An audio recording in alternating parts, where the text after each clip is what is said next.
Alright,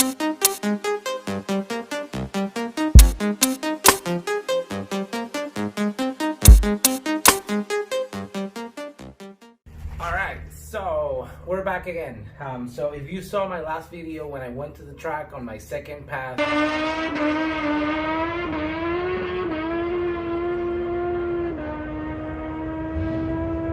my tires, or either I was doing a rolling burnout or maybe my clutch started slipping. So we're just gonna find that out today. So I bought the gasket in case the clutch is in a good place, or I mean, anyway, I'm just gonna need it if I need to replace it.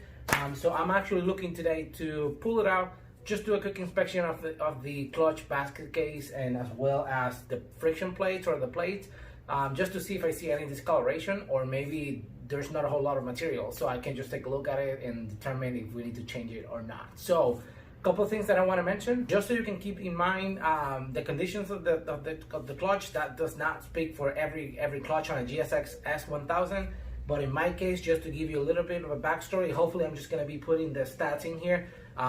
This is about 30 maybe passes on at the track, at the drag strip. The bike has 17,000 miles, and I have a quick shifter installed since I want to say after 3,000 miles. So I've been shifting with no clutch, wide open throttle, or at least for that matter, for maybe good 12, maybe 13, or maybe anywhere from 11 to like 13,000 miles. So that will just put it in perspective, the type of treatment that my clutch got. I did a couple, maybe 3-4 long trips, which were about maybe 500 miles on a single day.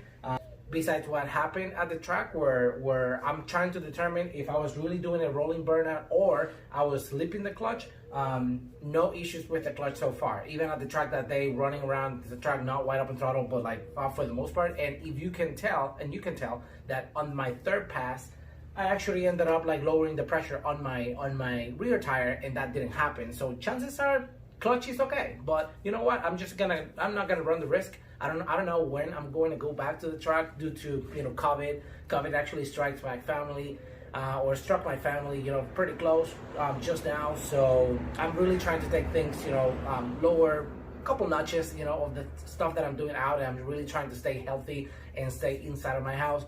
So and beyond and besides that, Arizona gets pretty hot, so it is. If you can tell, I'm sweating right now, so it's probably about 110, so not the best conditions to be at the drag strip right now. So anyway, let's just get started.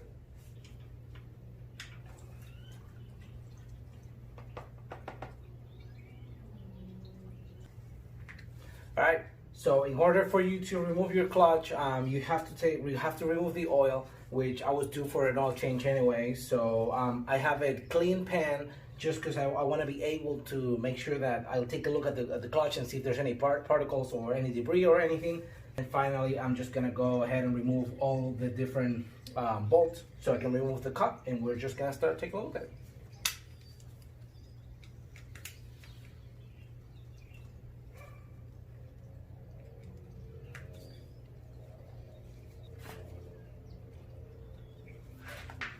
Okay, this is where I'm putting my clutch. Hopefully I'm just gonna want to keep track of how they come out, so I can put them back in if we end up being in a good shape.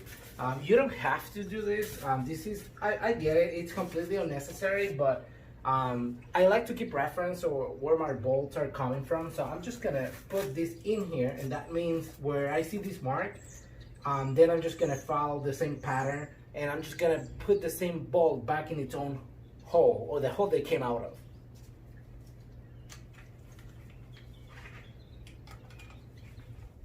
Okay, this is how it looks, just kind of like mimicking the same order.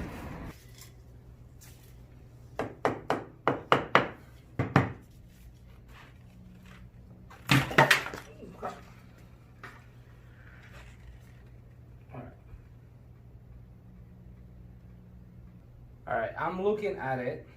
I'm glad that I bought the gasket, because look what happened when I pull it out. Gasket is like gasket material is in here, so I'm just looking for obvious, things. Bolts on the outside were number 8 millimeters, and these are 10s.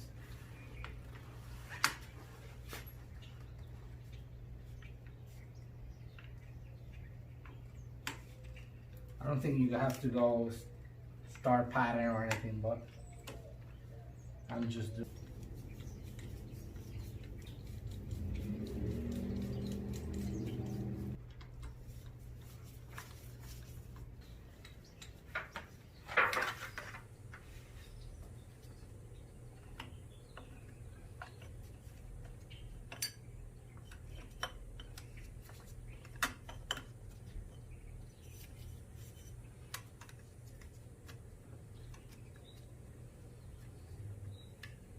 Okay.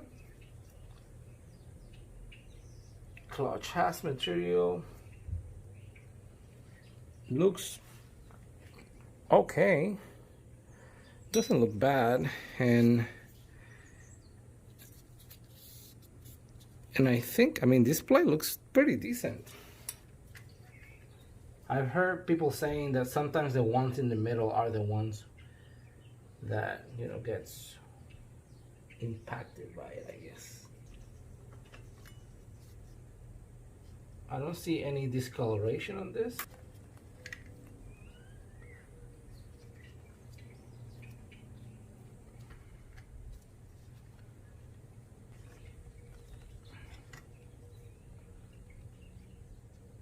No discoloration so far.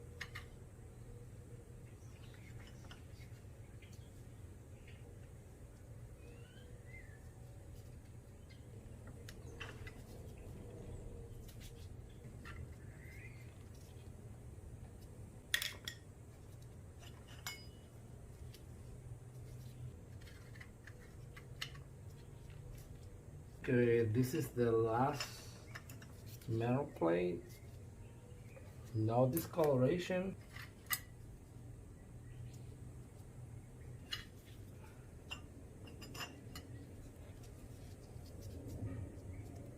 Pretty decent.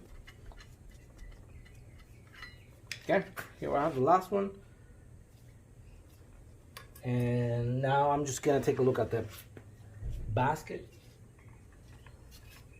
Should I don't see anything crazy. I'm looking for missing chunks on the basket. Like normally will happen here, like you'll see chunks missing or excessive wear, and they look pretty good to me. I'm just gonna focus the camera now so you guys can see it. Okay, so this is how it looks on the inside. You can tell what I was telling about the maybe a little bit of a glue or gasket maker they used to keep the gasket in place while they were installing the clutch or anything. Looks pretty decent. I mean, it's pretty clean. No concerns. Here you have that glue again, which is why those bolts had that, you know, sediment or whatever inside. But basket looks okay. I see the bearing, you know, it has all the pins and everything in place, so that looks good. So I mean, I'm talking about the bearing looks okay, looks good, nothing weird with it. And now something I did want to show is, so this looks okay too. I don't think it looks, you know, bad or there's anything out of the ordinary. I see like this corner here is a little bit like, but looks normal. And now this was kind of weird to me. I just want to know if you guys out there have seen this before, but those scratches like on the outside, the plate pressure, it's kind of weird. But then on the flip side, I was expecting to see a bunch of like scratches on the case, and I never see any shavings or anything. So I mean, on my oil. So yeah, I mean, it looks good. It looks good. All right, so what does it mean? Like, what happened? So I guess this is the important thing. when you do an investigation like this, where you really want to make sure everything is okay with your bike, and I'm very happy to see like the condition of the clutch, the plates. I did not see any discoloration. I've seen, you know, burnt clutch before, and you see that they turn blue and like different colors in specific areas where you can see there's heat, excessive amount of heat in the clutch. So you can tell there's none of that. So that's a testament of like this is an amazing bike. I love this bike so much. And maybe not just this bike, I mean, clutches, they last a long time, and this is only 17 miles. I mean, I haven't necessarily been like super like nice with this bike in terms of like some nitrous passes and doing a bunch of things. So I mean, but so far so good. It's holding up pretty well. So what I'm going to do is just to get the gasket out, clean the surface just so I have a clean surface to work with. That oil, don't worry about it. That's like oil dripping from here, just like ended up just running through the fairing. So yeah, I just have to clean that up. And I'm just gonna put it back. So I guess the end of the story, or the moral of the story, is like you guys who mentioned or commented that probably I was doing a rolling burnout. You guys are probably right. So let me give you the stats. I was racing that day at maybe 103 degrees Fahrenheit. And not only that, so I had my tire, don't make fun of me, but I had my tires maybe at 36 to 38 pounds of air. So that means that between the burnout, by not lowering tire, yeah, I probably added heat to the tire, so the actual pressure went up. Maybe I was riding, or maybe I was going down the strip with like 40 plus, you know, pounds of air in my tires, which means and makes very possible the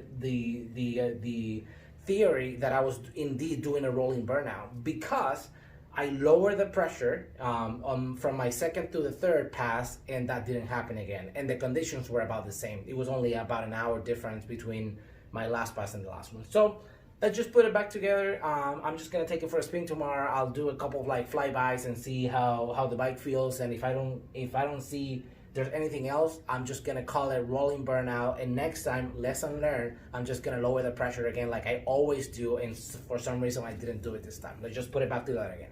All right, so I'm going to install this back. So I'm just gonna now remove this entirely. And most important thing is there's a pretty thick residue, or you know, amount of like gasket material on this corner, so not all of them are like as clean as this area. So even when you remove it, like they don't come out, and they leave some stuff behind. So for that, be careful, and then just, you know, scrape it like this without really, you know, digging any grooves or leaving any grooves on the metal. All right, this is done. No more gasket. That took a while. And now I'm just cleaning the surface, which, I mean, if you see a little bit, it's just like almost nothing. So at this point, it's ready to put back together. The one thing I'm just gonna do, which I don't have a service manual and I need to get one, is I'm gonna put a little bit of like gasket maker on the same areas where I pull like some bolts with some of this glue, whatever. This is gonna help me just to keep the gasket in place. I'm gonna just clean that up so it doesn't get inside. So smear in here, same here, and this just the finger, and it was on this area, and this area. All right, so right now I'm torquing down the bolts that are holding the springs for the clutch. And I'm just, you know, going on a star pattern just to ensure that I'm, you know, doing the amount of torque, you know, spread out on even ways.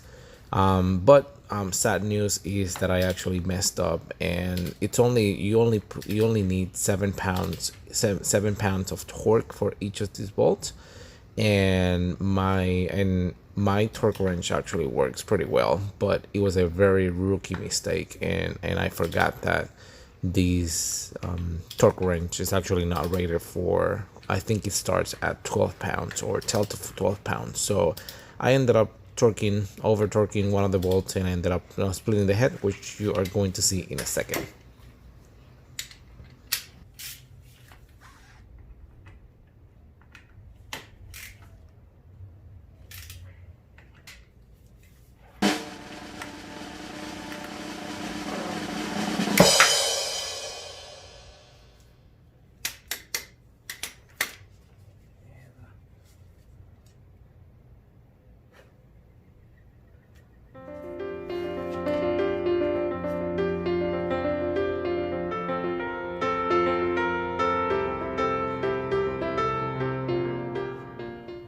Alright, so not everything goes as planned sometimes, and it just happened. If you just saw it, when I was torquing the bolts, it was kind of funny to me that my trusty torque wrench was not clicking, even though the amount of pounds that I was, putting into the bolts it was pretty minimal, which is 7 pounds.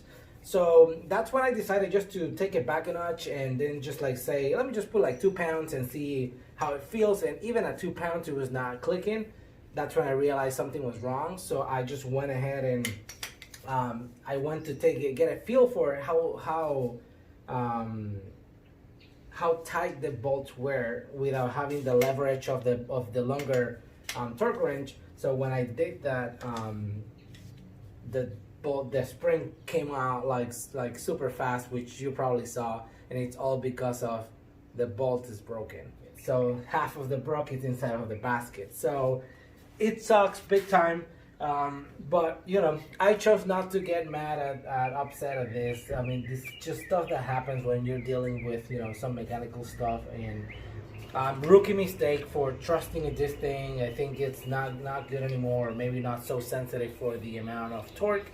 So time for me to get a digital or maybe a new trusty torque wrench, and I'm just at the moment just looking for an extractor, just so I can extract that bolt. I can consider also try to see if I can just get the whole basket out and see what the best way is just to get it out. But hey, things happen. We'll just adjust and we'll move forward and see how we can just get it out. So stay tuned, because I need to get extractor, I need to get bolts, move forward, put this together, and just enjoy the bike again. Thank you for watching this video. Coming for part 2.